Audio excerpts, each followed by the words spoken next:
NASA's new mission to solve polar mystery.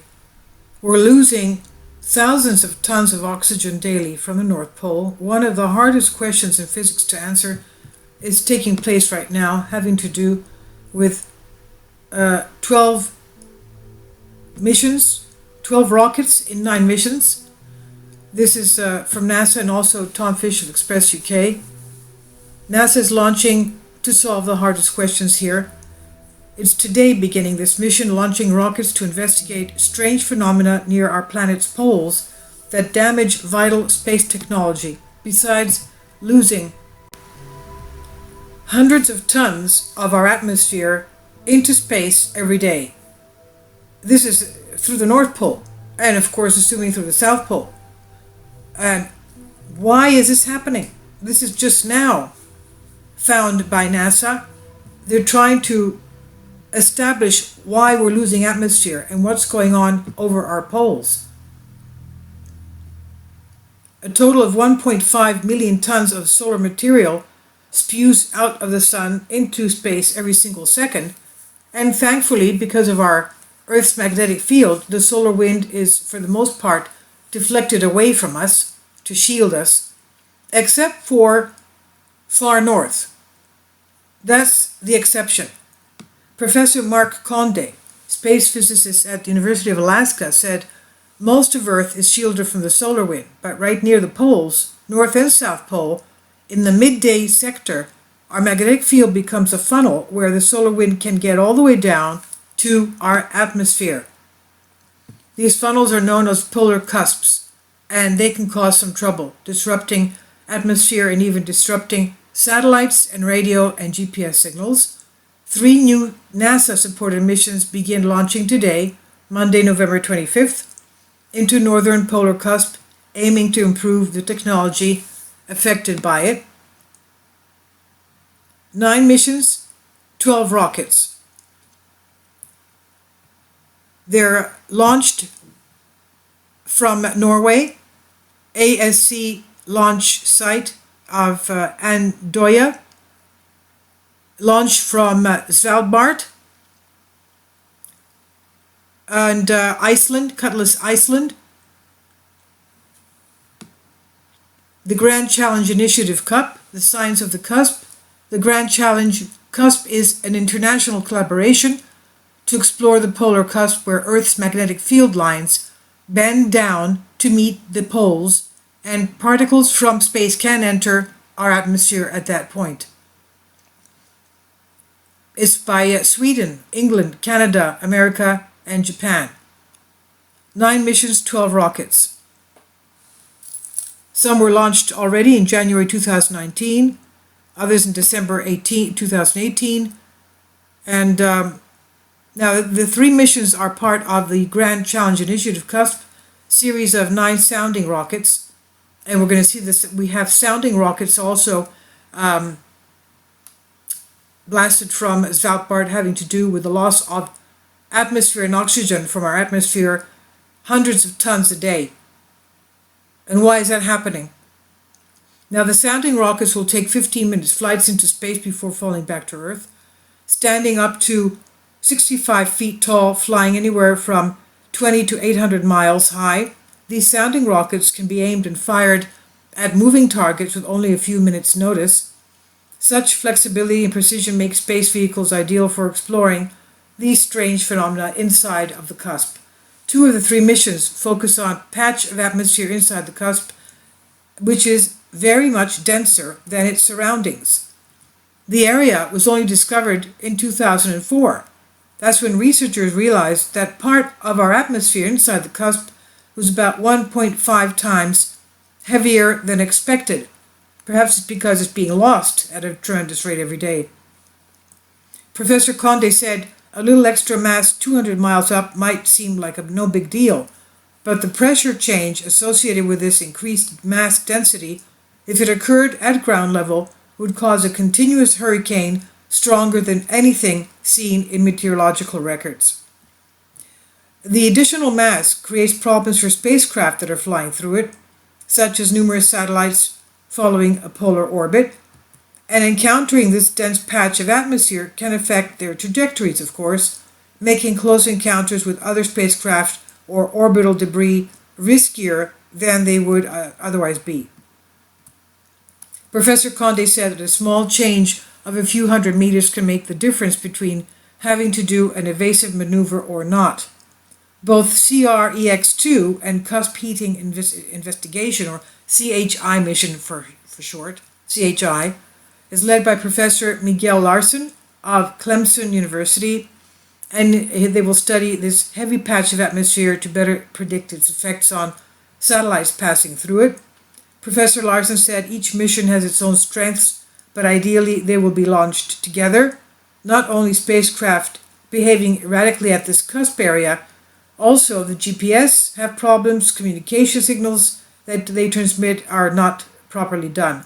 The culprit in most cases, they say, is this atmospheric turbulence. Professor Joran Moen of University of Oslo is a physicist, and he says that turbulence is one of the really hard remaining questions in classical physics. He says we don't really know what it is because we have no direct measurements yet. That's thus the sounding rockets. Professor Moen is a leading investigator of cusp irregularities, or ICI-5 mission, and he says that turbulence is similar to the swirling eddies that form when rivers rush through around rocks.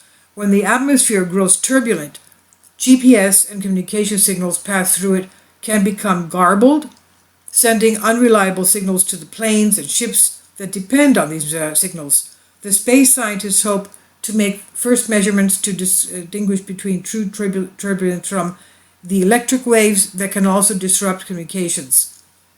Although both processes have similar effects on GPS, understanding phenomena driving these disturbances is critical to predicting them.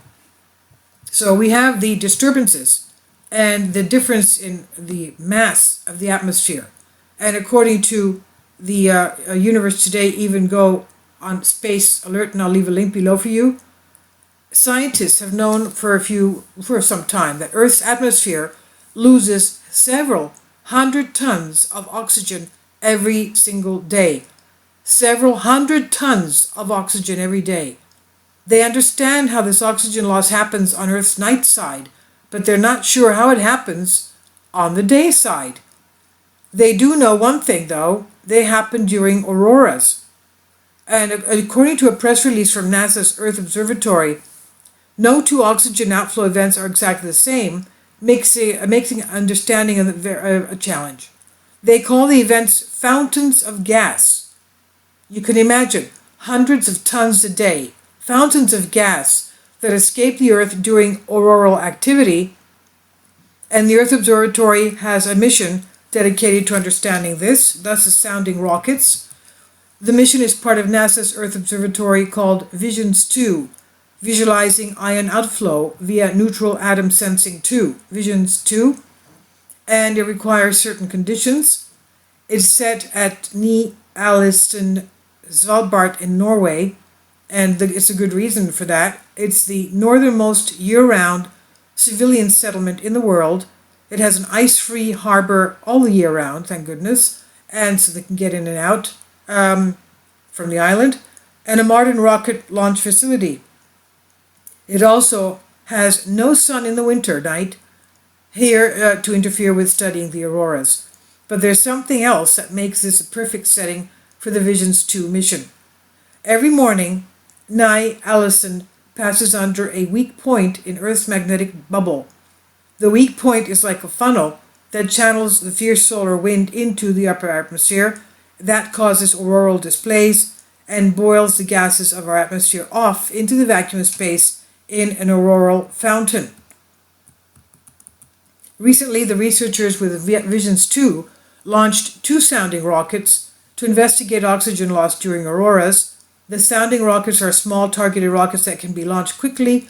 In this case, the 2 rockets were loaded with cameras and other instruments and prepared for launch. And the launch team has to be very patient. Of course, they have technology on their side. They don't have to wait until they see the aurora. They have advanced notice of an aurora thanks to Deep Space Climate Observatory Satellite, DSCOVR for short.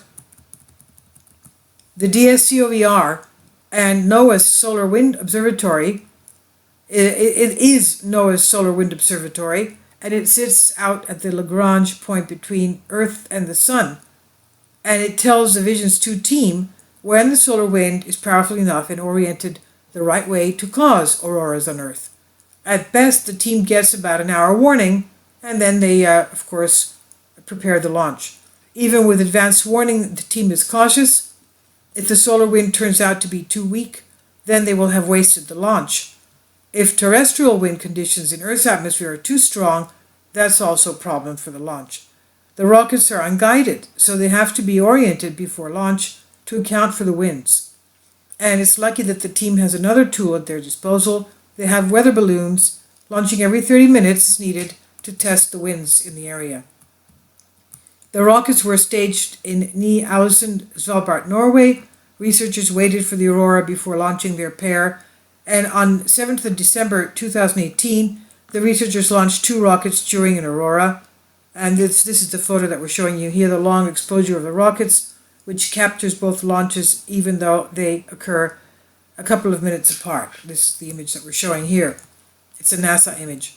Now, the mission used a pair of rockets so they could use a mix of different instruments that each has. The instruments require spinning platform and some didn't. A pair of rockets launched with a couple of minutes between them also allowed similar instruments to take readings over time. And the image shows the first stage ignitions and burnouts of the 2 rockets as they were sent into their mission to study Earth's oxygen loss from our atmosphere. Quote, "We had such an amazing experience building these very complex, capable payloads, integrating and testing them at Wallops," that's the launch site, said Doug Rowland, principal investigator for the mission and space physicist at NASA's Goddard Space Flight Center. He said the launch was a very emotional moment, even more so when we saw that all the instruments had performed well and the science conditions were good, end quote. Now, after the launch, there's 10 minutes for the rocket to do its work in the atmospheric fountain. Neutral atom imaging cameras build a picture of the fountain from within and without, and the auroral camera documents the aurora itself, temperature, intensity, and the height. And if all goes well, the research team is rewarded with a wall of science, all this data that comes back to them. December 7th launch appears to have been successful. The early look at the data shows that the instruments function properly, returning intended data. Now, there's a lot going on there with all this data coming back to them. Now, how did a planet like Mars, which once had an atmosphere, lose it? And it became so desolate. And we're losing hundreds of tons every day. What's going to happen to us? Are we going to end up like Mars? Earth's atmosphere won't be gone anytime soon, not until the sun goes red giant in about 5 billion years anyway. At that distant point in time, the expanding sun will boil our atmosphere away like nothing. Then we're done. That's what they're saying here. The amount of oxygen and hydrogen lost from Earth's atmosphere during these auroras is minuscule, they say. Several hundred tons each day might sound like a lot, but it isn't.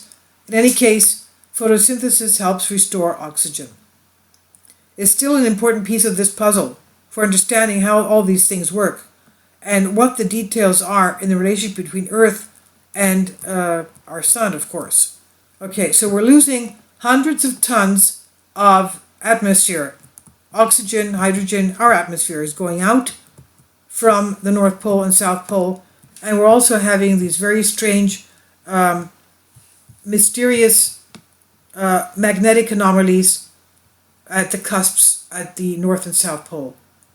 Okay, the magnetic anomaly obviously has to do with our modern technology, but I, as a layperson, I'm not a space physicist, I'm not a geologist, but I really am concerned about us losing hundreds of tons of our atmosphere through our poles every day.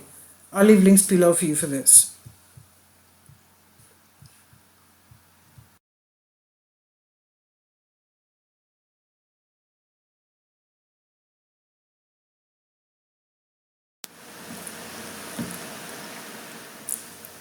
If you'd like to join me on my Patreon account, you will hear content not covered by mainstream media. These riveting stories will be based on my research, and I will state my opinions and give my personal insight on diverse and controversial subjects and world events not covered by mainstream media, and not supported by YouTube guidelines. So whatever I have on my Patreon, most of those will not be on my YouTube channel. Please consider becoming a member today. More of the most significant and important videos will be on my Patreon channel. Your support helps me to continue my research and keeps this YouTube channel alive. And we depend on your support, your generous charity, because we help economically challenged families here in Athens, Greece, in Kapota, and we also help the young generation with university tuition and the community around our church. Thank you.